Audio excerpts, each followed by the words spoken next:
Xiaomi Pad 5 deadboot problem or no power from Negros Occidental. Pinadala dito sa aming shop upang ipagawa. So ito na po ma'am yung unit, tapos ko na po magawa at working condition na po. Thank you for trusting ma'am our service. So ipapadala ko na po ito via LBC upang makabalik na po dyan sa inyong province at magamit na po ninyo.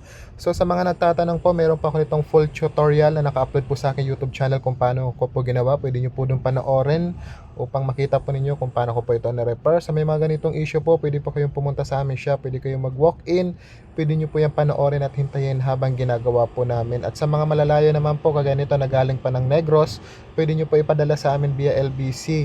PM lang po kayo sa aming Facebook page upang makapagbigay po kami ng exact details kung saan nyo po ipapadala. At syempre, pwede nyo rin ipadala sa amin via Lalamove kung kayo ay within Metro Manila lang po. So yun lang po ang ating ginawa for today. Xiaomi Mi Pad 5 deadboot problem or no power repair successfully. Thank you to all of us. Ingatan po ninyo yung mga unit. Thank you.